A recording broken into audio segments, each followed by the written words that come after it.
Good morning, welcome.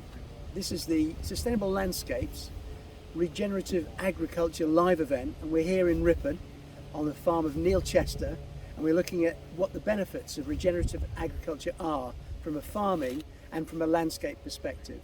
I'm really pleased that I'm here with Richard Emmett. Richard is the Corporate Affairs Director for Yorkshire Water, who it's great that you can join us. I've got one or two questions for you, and if you mind, give us a little bit of an understanding of what is it? Why are you a water company interested in regenerative agriculture?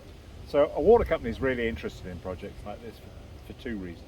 It's about keeping water in the soil to prevent flooding, and it's also about keeping nutrients and sediments on the land where they're doing what the farmer wants them to do, rather than coming down to the treatment works where we would need to pour concrete to remove phosphates, and other nutrients from the soil. And this is a much more carbon-friendly solution for dealing with that. Excellent. And you have a very, very wide and diverse kind of catchment that you're working with in the uplands and down here in the lowlands, where there's an arable catchment to deal with. I mean, clearly we're looking at a different opportunity in the lowlands here. And how do you see that working out with regard to engaging with farmers differently to how you have previously? Well, up in the uplands, we are major landowners up there. We're Yorkshire's second biggest landowner. And we work closely with the other big landowners in the uplands, and that's had a big impact on how we manage treated water, particularly as far as colour is concerned. It's all about how you manage peatland to kind of keep colour in the peat, rather than coming down into the treatment works where we need to spend money to take it out. Down here in the lowlands, we're not big landowners, so we rely on partnerships with others, like farmers like Neil here today, to kind of do some of our work for us, so that the first stage of water treatment is here in the field. And it's really nice seeing the sheep here today, because in some ways that's kind of linking the uplands and the lowlands. I don't know whether the sheep came down from the dales. It would be nice if they did. They're grazing on our catchment, and now they're here eating cover crops down here near Ripon. So it's a nice connection, isn't it? It's a really nice that connection. would be nice. It would be a great story if that were the case. Okay, that's excellent. Thanks, Richard.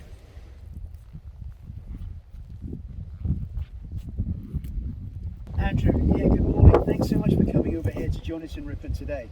We've been working in these areas for quite some years now, and this, for me, is a lovely development, picking up this regenerative agriculture opportunity. What does it mean from your perspective as catchment strategy manager, taking on these opportunities with farmers? Well, firstly, I'd like to thank Neil for hosting us today. It's really important. We couldn't do this without the support and enthusiasm of the farmers within the Sustainable Landscape programme, so thank you to Neil. What it means to me is taking a more holistic view of how we manage the land. So rather than just focusing on one particular outcome, and that might be improved water quality, we've been able to demonstrate both in the uplands and the lowlands, if you collaborate and work together, you can actually achieve more for almost less, if you like. So it's great to see the sheep in the field here.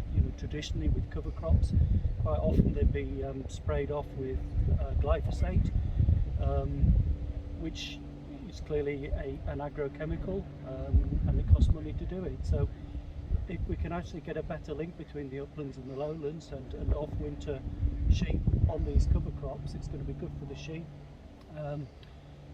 They're going to deliver a natural fertiliser to the soil.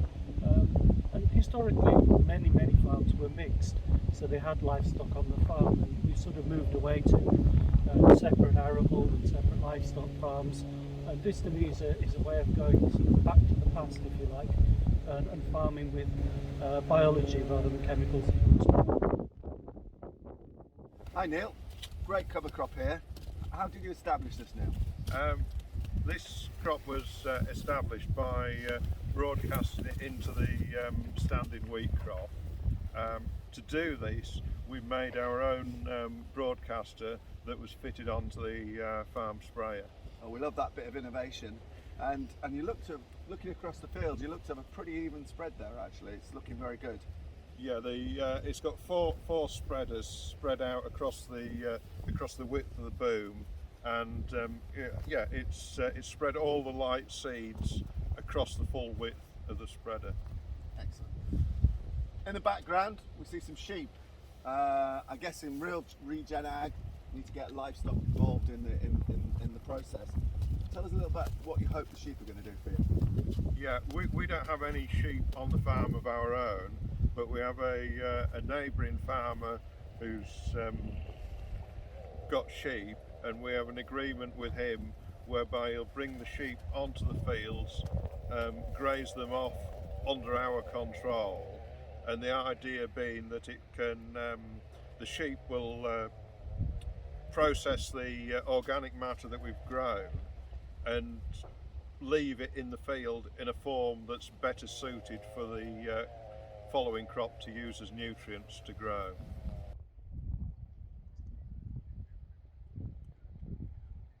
Through the Sustainable Landscapes, we've been keen to encourage farmers to take up regenerative agriculture.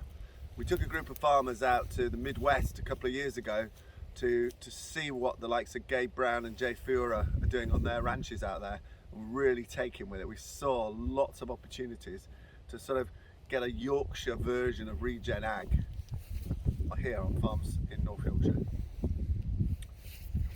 So what does regen ag mean? Well, there's 5 sort of key principles. One is to keep soil armour, so always have something on the surface, whether that's chopped straw or a cover crop or muck or something that's protecting the soil from wind erosion or rain erosion. If we get a really big downpour, if there's nothing armouring the soil, then that soil might just disappear off into the drains. It also helps prevent compaction and gives the soil a nice springy feel. The other sort of key area is to keep a root in the ground. We really like cover crops. Cover crops, companion crops, catch crops, all of those keep a root in the ground during the whole of the growing period. The root, in this particular case we have a Silentino radish. The root's interacting with the soil, it's pushing its roots right down into the soil, as you can hear, and this plant is capturing carbon out of the atmosphere and using photosynthesis through the leaves, it's turning it into sugar, and then it's putting those sugars in down through the roots, and those roots are feeding the microbes in the soil. That's hugely important. If you imagine you had a yard full of cattle, you put them in September and didn't feed them to March, then you wouldn't be surprised that they were all dead. And soil's very much like that. You've got to keep feeding, you've got to keep roots in the ground, putting nutrients into the soil, helping those microbes and supercharging the soil. One of the other key areas is diversity. What we're looking to do with a cover crop is we're looking to put a range of different roots into the soil and a range of different plants. These plants that we've got in this field here, so we've got a radish, we've got a Phacelia, we've got some vetch in there, and we've also got a volunteer wheat crop. All of those are doing different things. Each of them has a very much different root structure. If you look at these here, this is some of the volunteer wheat. You can see that it's got a nice fibrous root in the soil there, which you can see the biology is interacting with that root. It's loving that. And that fibrous root is doing great things. Whereas if we look here, we've got a Phacelia here, quite a nice strong Phacelia. Let's get a bit of its roots are more lateral, so it's pushing out roots quite far away, and again you can see all the soil stuck to the roots. That's the sort of microbes interacting with the root hairs, and that is doing great stuff. And obviously we've got lots and lots of carbohydrate, lots of carbon being drawn down. The fourth principle of regenerative agriculture is minimum soil disturbance. So it's about reducing the amount of cultivation. The danger with cultivation, if we start stirring the soil, we put air into the soil, and that then allows microbes and some of the fungi to start breaking down the organic matter in the soil, and I'm afraid that's going to go back up into the atmosphere, and it's not doing the good that you hope it to do down in the soil. One of the big problems, say, with ploughing is we're inverting the soil, and that is completely destroying a lot of the delicate soil structure that we've created. It's a bit like knocking your house down every year and starting to rebuild it. And I think, over time, hopefully people will look to see if they can avoid ploughing at every opportunity, really, because the benefits of having great soil structure and using the regenerative agricultural techniques is hugely important in building soil fertility, building soil carbon, and growing consistently good yields of cash crops. The fifth principle is the use of livestock in the rotation. Livestock do some really interesting stuff in the way they can be used to control and manage cover crops. They take these cover crops, some of which are getting quite lignified. So if you look at this, this is quite tough. We look at that, it's actually, that's going to take a little bit of breaking down in the soil. Well, the beauty is that the microbes in the sheep's gut will break those down and start the process of decomposing that, and start that process of that organic matter becoming part of the soil. The other real benefit of sheep in this particular case is that the microbes within their gut are then being spread all over the field, and those microbes are acting as an inoculant within the soil, and they're supercharging the soil and the soil biosystems. So they're doing a great stuff. We're using sheep because at this time of year the cattle would do too much damage. We'd get poaching, we'd get compaction. The sheep are a little bit lighter on their feet, and they'll eat their way through most of this, probably starting with the leafy stuff first, and then they'll move on to the more sort of lignified stems. But they will tidy this up. They will obviously grow and put some weight on, and you get tissue growth. Well, in this case, these are actually breeding ewes, so they'll be in good condition for reproduction, and the farmer gets his cover crop destroyed and all those beneficial microbes into the soil. Hello, I'm Dave George. I've come down from Newcastle University today to have a look at this cover crop that's currently being grazed off by sheep, and to have a think about how this fits within a regen ag approach. And as Paul's already mentioned, it does a really good job of addressing those regen ag pillars. As you can see, we've got the really good levels of ground cover heading into that time of year when things like weather would pose a risk to this field if it was just bare soil. We've got all of this green material on the top at the moment that the sheep will be munching away on, also providing a great habitat for things like insects. And I've got the sweep net here. I'll have a sweep around with that in a minute to see what we can find.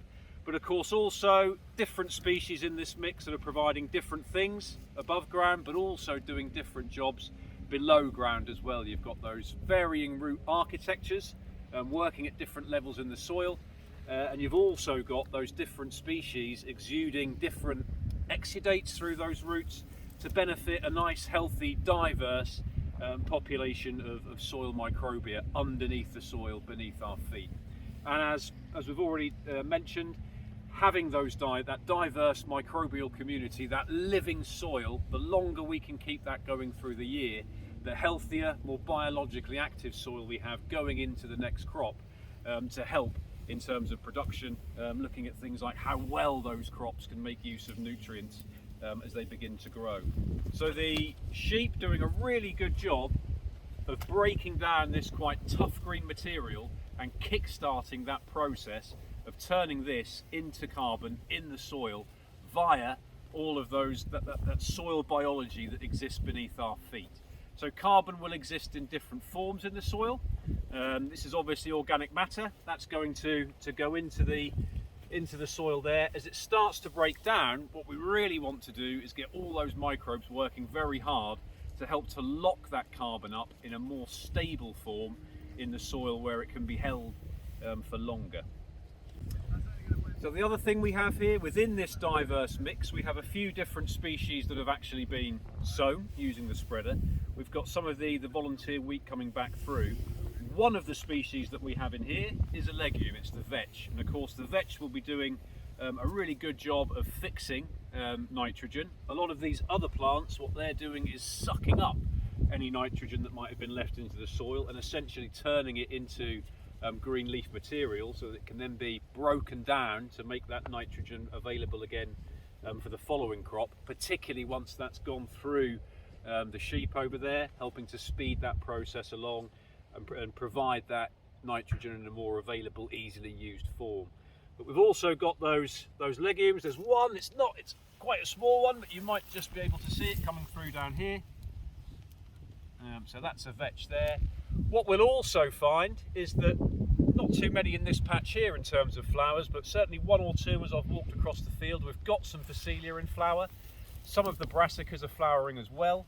And of course that will be providing a very important late season resource for any insects that we have in the field that might be relying on pollen and nectar, for example. And things like vetch that are coming through will even provide something called extra floral nectar. So even when they're not flowering, they'll be providing food for those insects. And that's really important, particularly for any of those insects that might need to overwinter. That at this time of year will be stocking up their reserves to survive those colder months.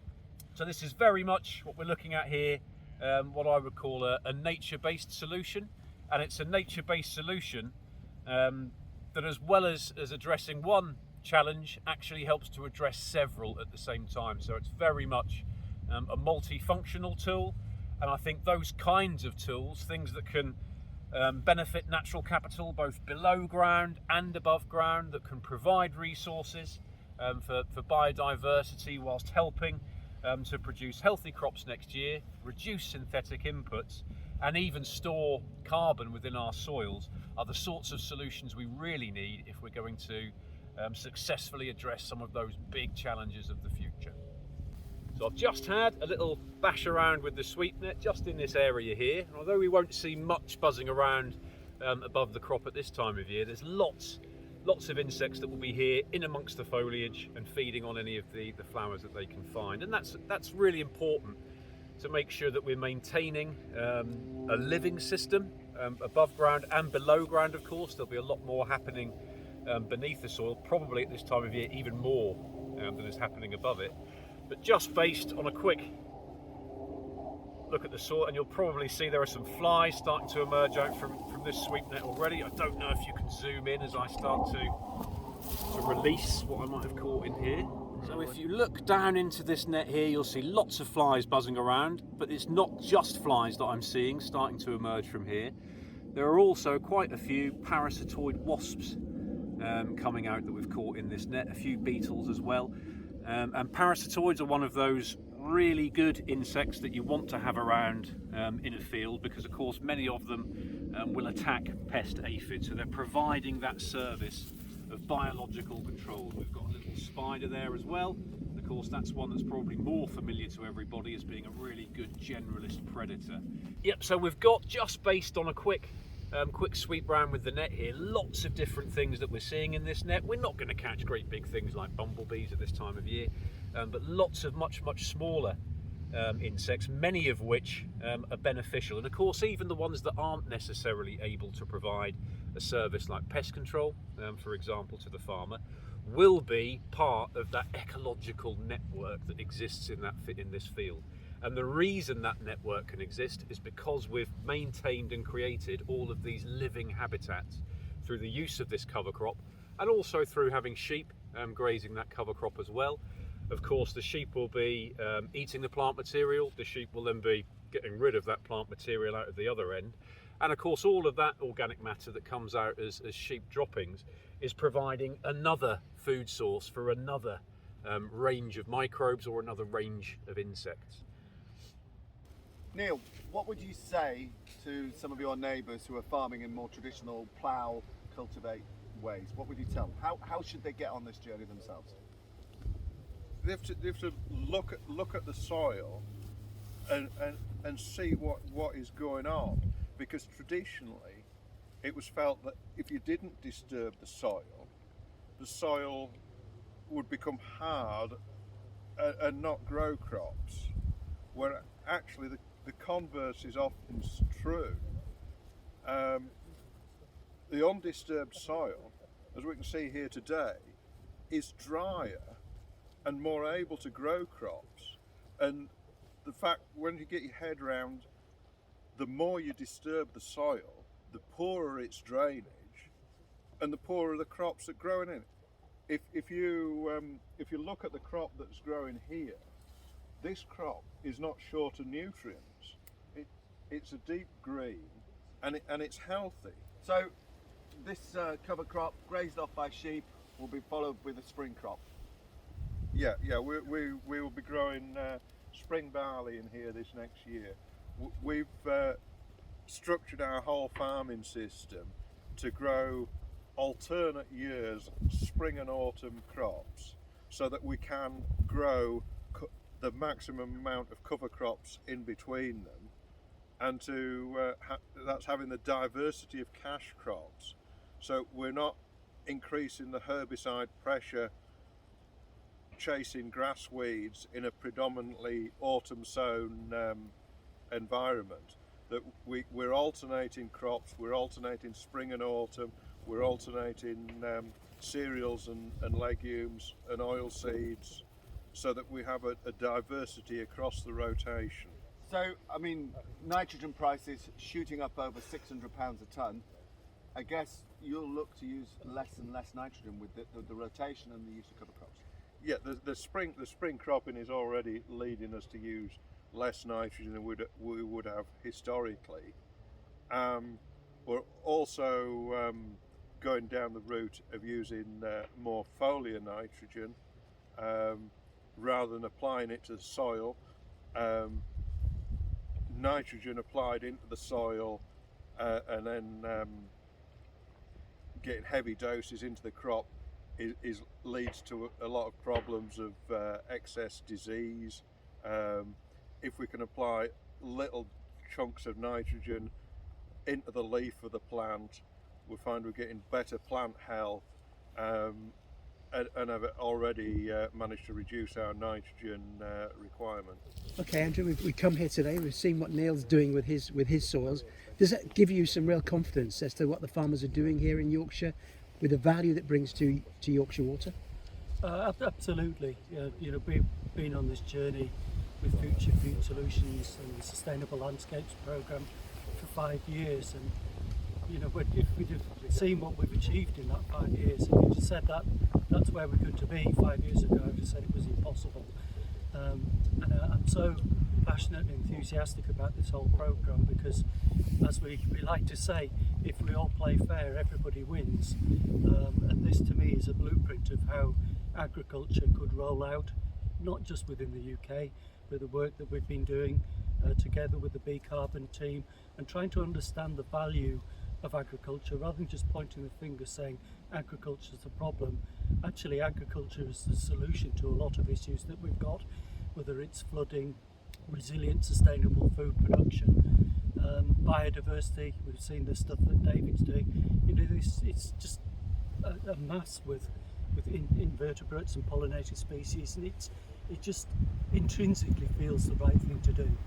So the question now, Andrew, for me to you is about collaboration. Where do you see this collaboration going between farmers, water companies and food companies? Well, I think it's like the three-legged stool, isn't it? We've got all of our ducks lined up, if you want to use that particular metaphor. It's everybody's playing their role in trying to protect and enhance these landscapes. I clearly need a better water quality, but at the same time, I'm not just singularly focused on water quality. I know that by collaborating with the farmers, with the food and drink supply chain, we can produce healthy, low carbon raw materials. We can potentially trade the carbon that we're sequestering here and deliver the water quality. So it really is about everybody working together towards shared outcomes, and that's really why I find the whole programme so exciting, is that it can be replicated anywhere. Could I just say a really big thank you to everybody for watching into this video. We find it incredibly interesting how this is changing, farming is changing, the agricultural sector is picking up this difference, and really it's part and parcel of this collaboration with Yorkshire Water that's making this happen. This real collaboration amongst a whole range of people is giving us an outcome that we didn't really dream of when we started this 8 years ago. Would you agree, Andrew? Absolutely. It really is phenomenal, the enthusiasm we've had from the farming community, without whom none of this would happen. to see Neil looking at this more holistically, saying yes, I could put this down to winter wheat and it would be more valuable for me to do that.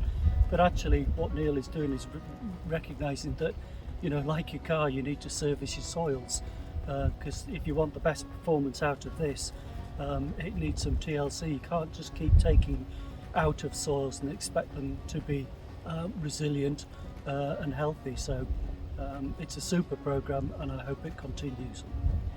Big thank you to Yorkshire Water for being a partner on this, and thank you all for watching.